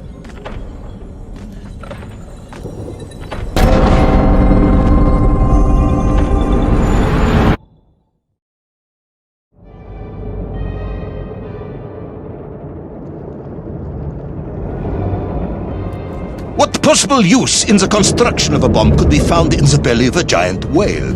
Were you perhaps planning on using a worm as a fuse? That would be ridiculous, General. I would hate to undermine your otherwise entirely plausible account. You forget, General. The belly of the beast was full of shipwrecks. And on one of them, I was bound to find what I was looking for. Fuse wire. Comrade, yes, you'd forgotten all about the fuse until I reminded you, hadn't you? General, your cynicism is unbecoming to a man of your rank and stature.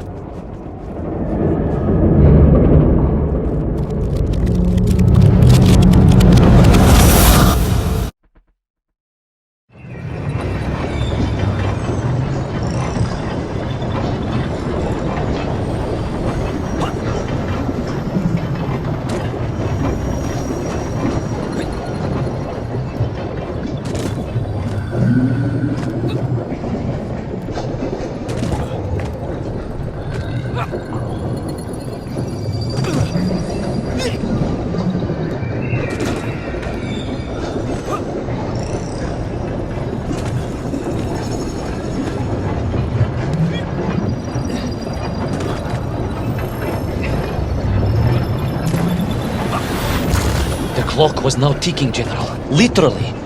I was surrounded by time, immersed in it, floating along a river of it on a raft made of history, seeking the next moment of opportunity to hurtle backwards amongst those lost worlds. I am a patient man, Tavarish. I lost 3 toes in the winter outside Sharkovskaya in 42. A drunken dentist removed 2 frostbitten toes and 1 perfectly healthy one. You may therefore consider me a man blessed with an uncommon level of endurance for discomfort. I hate visiting the dentist. My uncle Vanya was a dentist, and he was a deeply strange man, notwithstanding the love he felt for his pigs. Is what? He was a pig dentist, General. He...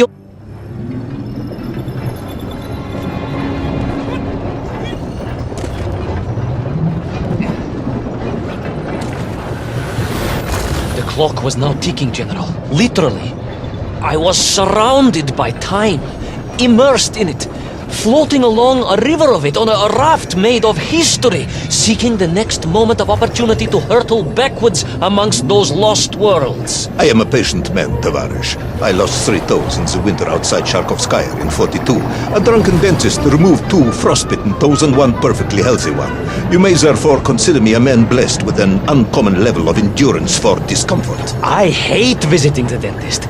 My uncle Vanya was a dentist, and he was a deeply strange man, notwithstanding the love he felt for his pigs. Is what? He was a pig dentist, General.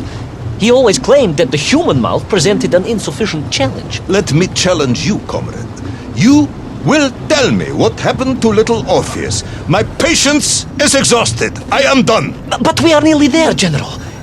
The world clock was shortly to strike again and transport...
And so to the ocean floor, and that strange submerged city, and those poor lost vessels. To find a shell case to hold all of my scavenged ingredients, the last piece I needed to construct my bomb. Ah, yes, I have been waiting for this. General? Time, Ivan Ivanovich. Whilst you have rambled on and on about it, I have simply bided mine. I am a patient man, as I have said. Yes, I don't feel I paid enough attention to the story about your toes. Do you have specially made shoes? Enough!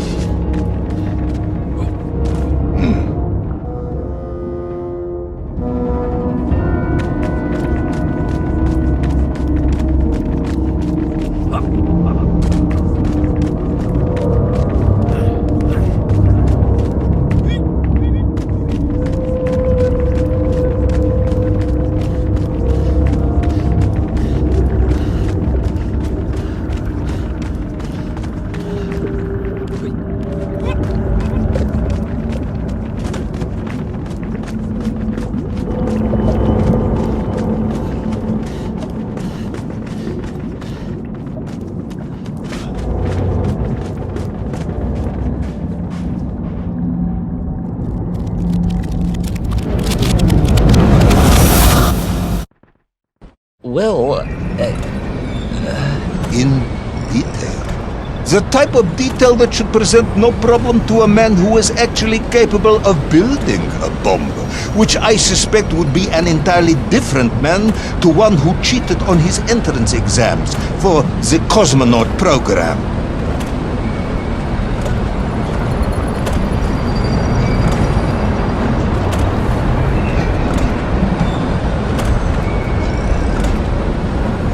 You are uncharacteristically silent, comrade.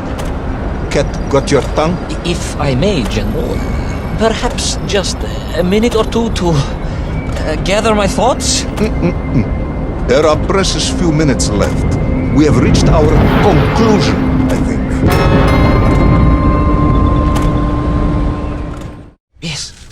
Yes, we have, General. I gazed up at the world clock and knew I had arrived at my destination. Whatever lay inside would see my journey end one way or another. But I had no idea of the marvels that awaited me. And it The happened... bomb, Ivan Ivanovich! Tell me how you built the bomb! It was a wonderful sight. The world... It is 2 minutes to midnight, Ivan. It is time to end this story. Let us recap. 3 years ago, you were sent to the center of the Earth as part of a top-secret mission to ensure the delivery of Little Orpheus, an atomic-powered capsule. You promptly vanished until you casually wandered up to Molodiyozhnaya station 3 years later, claiming to have saved the world but lost Little Orpheus in the process. Is this correct? Yes, General, it is, but... You are charged with many crimes against the state, including desertion, lying to a superior officer, and sedition. Any one of these charges bears the punishment of execution by firing squad.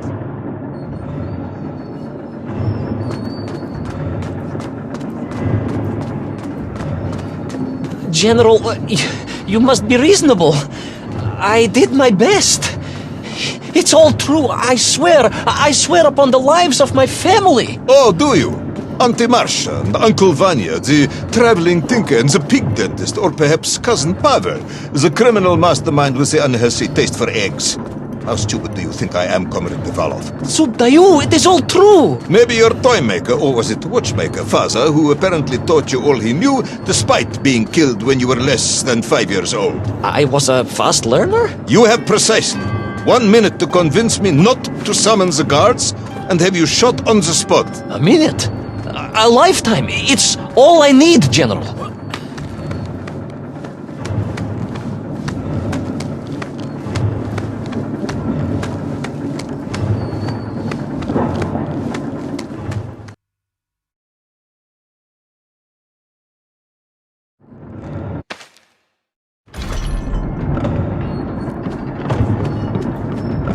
I was astounded. My father, I told you, I think I told you. He was a toy maker, and he often played with clockwork parts. Tavarish. But this made all those childhood wonders pale into insignificance. And it was fortunate indeed that my uncle... Vanya, the pig dentist? No, my other uncle, Sasha, had taken me mountaineering in the Urals during my childhood, for it was only by scaling these giant mechanical parts that I would reach Little Orpheus. Yes, I had been thinking that it seems awfully convenient that you were such an accomplished climber. I don't, however, recall any mention of this Uncle Sasha in your file. He was a very private A man. very unlikely man. That was Uncle Sasha's blessing and his curse.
Those great wheels and cogs clashed and boomed, the vast hands of all time crunching forever and ever around. Ivan Ivanovich. Pendulums and springs and great big wheels and tiny little wheels. Tavarish Privalov, stop! Though at least the Myenk were not here, especially as they seemed to infest the world below the surface.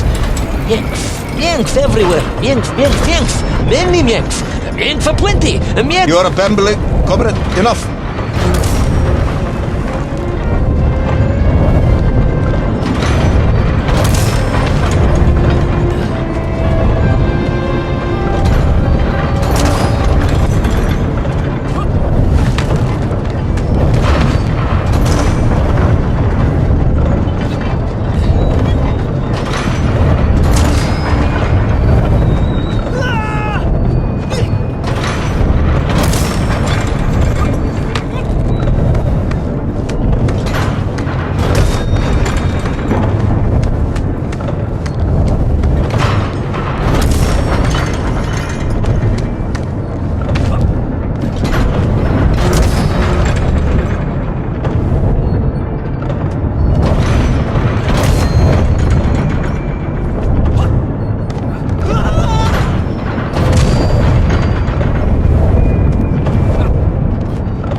High above, on the clock face, perhaps, with his radios and his crystals. No, but where was Toll? High above, on the clock face, perhaps, with his radios and his crystals. No, if I could just reach him, I could use the bomb. There is the bomb. You have no idea how to make a bomb. You have no idea about how to do anything one might actually expect of a cosmonaut. The bomb? Ivan Ivanovich! General? Time is up.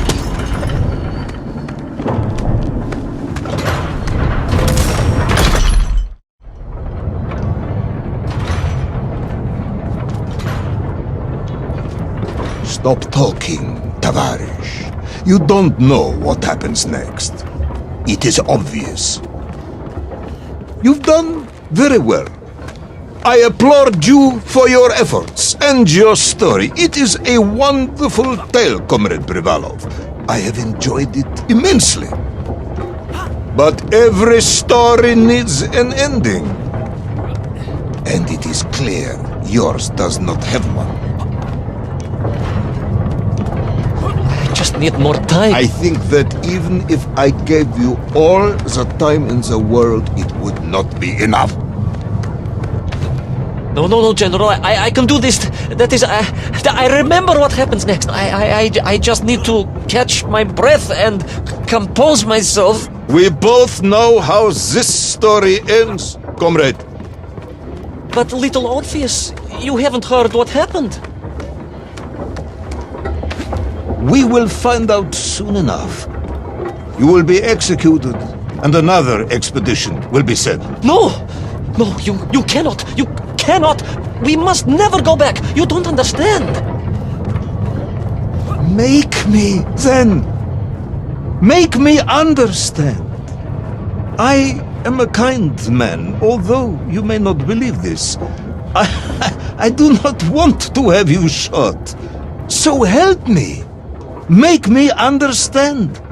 Tell me what happened to Little Orpheus.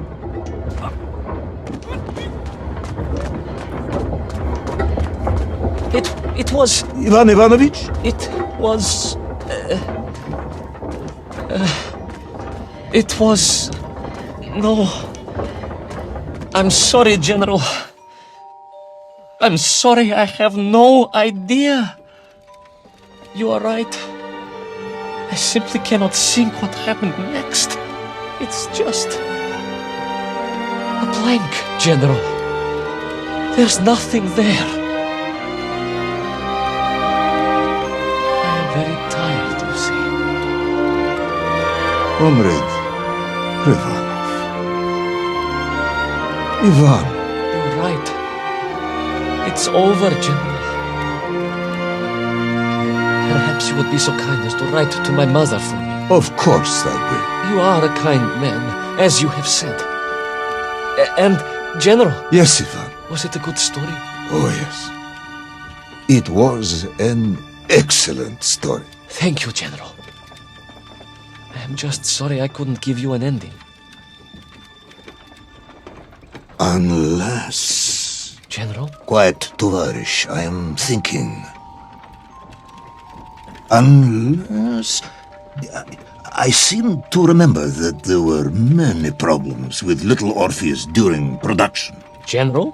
Problems with the casing around the atomic battery. Concerns. Concerns, General?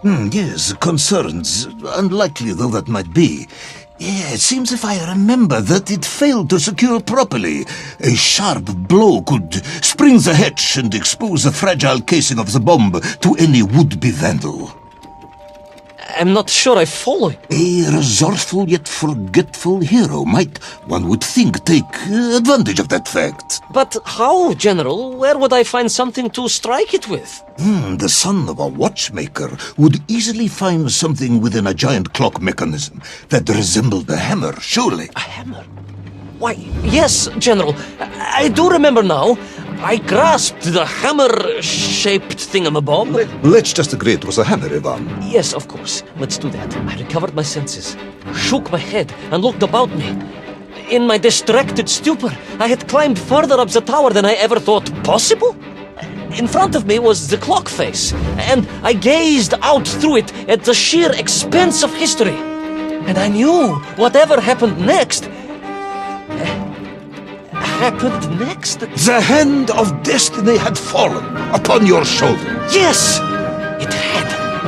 And what an extraordinary hand it was.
And so, Tol was defeated.